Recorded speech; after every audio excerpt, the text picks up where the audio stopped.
administration of United States President Donald Trump has proposed a new 25% tariff on imports from Brazil amid allegations of unfair trading practices. US Trade Representative Jamieson Greer announced the new punitive tariffs late on Monday, stemming from issues including digital trade and illegal deforestation.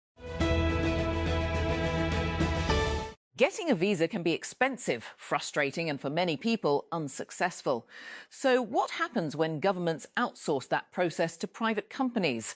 An investigation by Lighthouse Reports examines VFS Global, the world's largest visa processing firm, revealing how billions in applications generate enormous profits, even when visas are denied. In this episode, French Prime Minister Sébastien Lecornu has said he would ask President Emmanuel Macron to call an extraordinary parliamentary session in early July to speed up adoption of the government's riposte security bill after the violence that was linked to Paris Saint-Germain's Champions League victory. The bill was presented by the government on March 25 and has already been cleared by the Senate.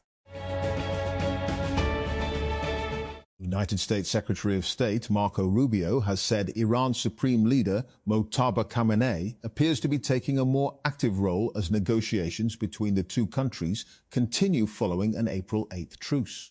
Testifying before the US's Senate Foreign Relations Committee.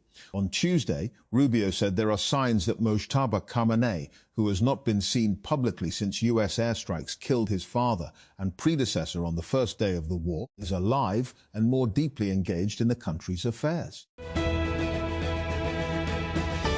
The Norwegian Football Federation, NFF, has formally backed an official complaint against FIFA over a breach of political neutrality rules. NFF President Lise Klaveness has said, speaking at a press conference on Tuesday ahead of the national team's departure for the World Cup. Klaveness stated that the NFF's letter of support had been officially submitted. She acknowledged submitted. She acknowledged that the move has triggered political friction within football's world governing body. Amazon was sued on Monday over alleged privacy violations from its Ring doorbell cameras. The class action lawsuit, filed in Seattle by Virginia resident Charles Sigwalt, claims that Ring's familiar faces feature stores images of passers-by without consent. Ring announced the familiar faces feature last September and faced pushback from consumer protection organisations like the EFF, as well as Senator Ed Markey, DMA. But the company moved forward with its plans to launch the feature in December.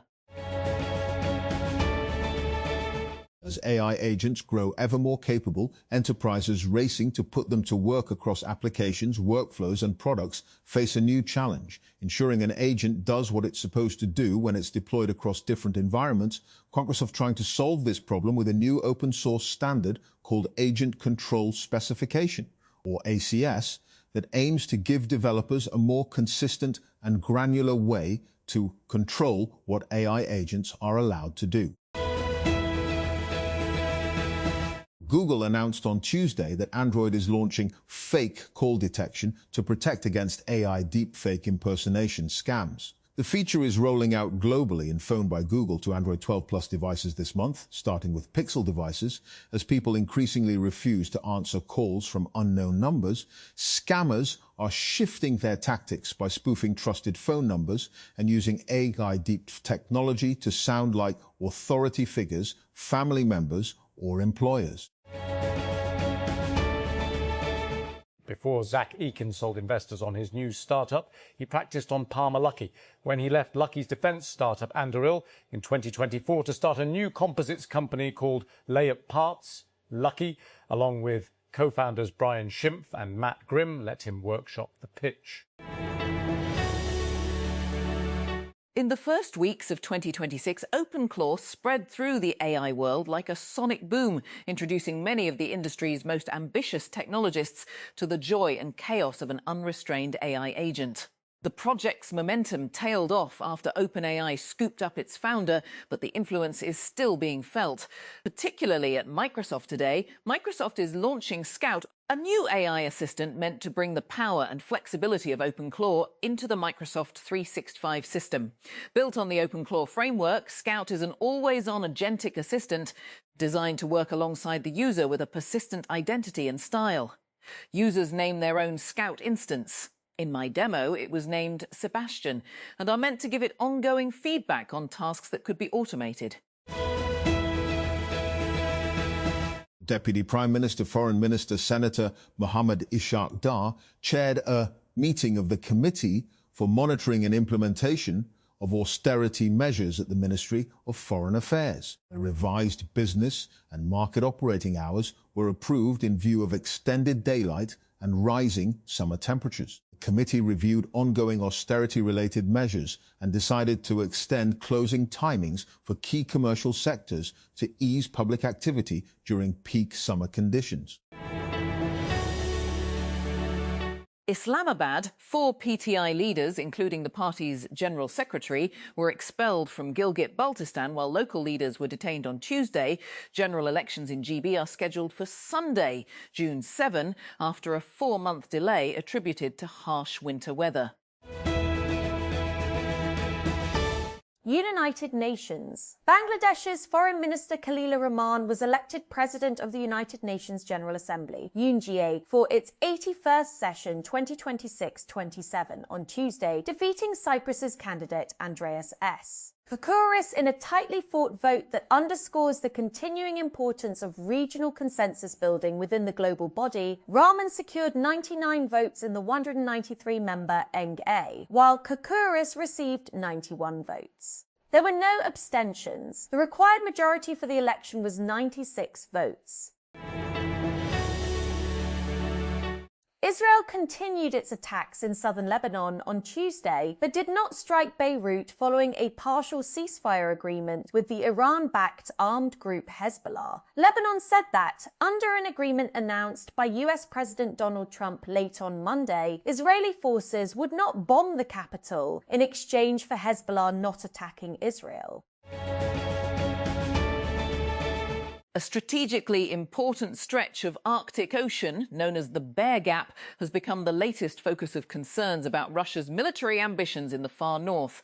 In an interview with UK's Times newspaper on Monday, Norwegian Defence Minister Tore Sandvik warned that Moscow must not be allowed to gain control of the corridor, arguing that it would give Russia a dangerous capacity to deploy submarines and weapons. Marking crowning achievement for all the women of Libya, in her words, Intisar Shanib has become the president of Derna's Sports Club, a prominent football club in the eastern Libyan city of Derna, after all other candidates withdrew in her favour. Mohammed Abdallah Ati, the acting president of the club's General Assembly, told the Reuters news agency on Monday that 3 rival candidates allowed Shanib, the MP for the city of Derna and the chairperson of the Women and Child Affairs Committee in the House of Representatives, to be installed unopposed as the sole candidate within the next 2 weeks. The United Nations Climate Agency has warned of an increased risk of extreme weather in the coming weeks and months due to the emerging El Niño weather pattern. The World Meteorological Organization, WMO, issued the alert in a news release on Tuesday, saying that there was an 80% chance of an El Niño event marked by unusually warm sea surface temperatures in the central and eastern Pacific Ocean between June and August, and a roughly 90% chance of it forming by November. Canada has written to the United States and Mexico with its recommendations to renew a trilateral trade agreement for 16 years, while seeking parallel talks on sectoral tariffs before a meeting between Canadian and US trade negotiators later in the day. Canada's minister responsible for Canada-US trade, Dominic LeBlanc, outlined his suggestions in a letter on Tuesday. He is due to meet US Trade Representative Jamieson Greer later in the day, after Canada was left out of bilateral trade talks between the US and Mexico last week. The country's chief trade negotiator to the US, Janice Charette, will accompany him. President Donald Trump signed an executive order on Tuesday designed to give the government a chance to review powerful AI models before they are released. The order asks certain AI companies to voluntarily submit their new models to the government for testing or evaluation 30 days before releasing the products to the public. A previous draft of the order had called for a voluntary review up to 90 days in advance, though AI industry insiders had pushed for something closer to a 2-week window. Focused Energy recently raised an oversubscribed $240 million Series A round, one of the largest early-stage rounds for a fusion power startup. The new round, announced last week, brings the company's total private capital raised to $300 million, the company told TechCrunch. The startup has also received $200 million in grants, collectively making it one of the most heavily funded fusion startups. Washington. US Secretary of State Marco Rubio on Tuesday told lawmakers that Iran had agreed to begin limited negotiations over its nuclear program, marking what he described as a tentative but meaningful shift in Tehran's posture as the United States-led conflict continues to destabilize the Middle East. Rubio said that Iran had also indicated interest in discussing parts of its nuclear program that it had previously refused to engage on, but he cautioned that this did not ensure the negotiations would produce a deal to end the US-Israeli conflict with Iran. Pakistan, along with 7 other Muslim countries, on Tuesday condemned the continued incursions by extremist Israeli settlers into Al-Aqsa Mosque in the strongest terms, calling for an immediate cessation of all such provocative practices.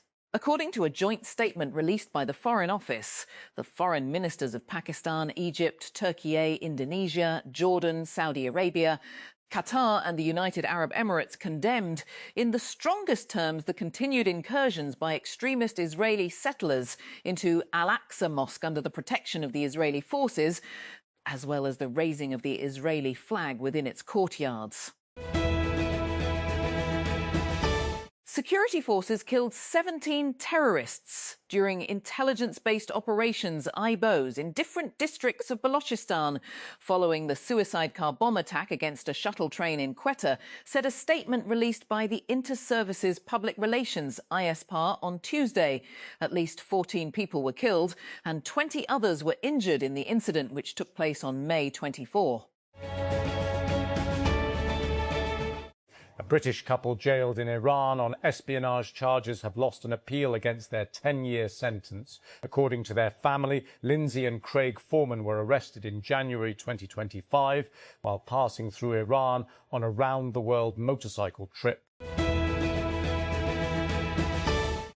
Canada has formally requested a renewal of the North American Free Trade Agreement with the US and Mexico as the July deadline to renegotiate the pact looms. In Tuesday's notice of renewal, Canada-US Trade Minister Dominic LeBlanc requested that the deal be renewed for another 16 years, calling the agreement highly beneficial to all 3 countries.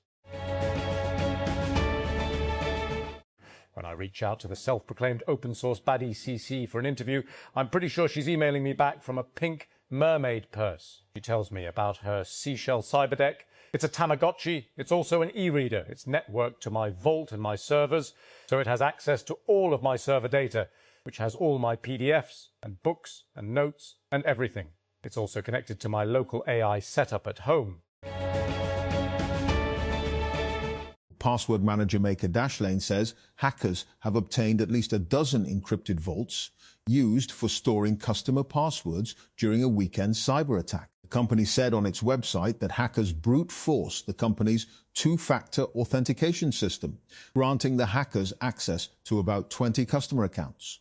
By defeating its 2-factor mechanism, hackers were able to download a copy of certain customers' encrypted vaults which store their passwords and other sensitive credentials. Board, the 3-year-old New York-based startup building what it calls Together Tech. Tech designed to bring people physically into the same room has closed a $20 million Series A led by Union Square Ventures. General partner Michael Mignano, in his first investment since joining USV, will join the company's board of directors. The round also brought in some famous angel investors, including Biz Stone, Tim Ferriss, and Scott Belsky.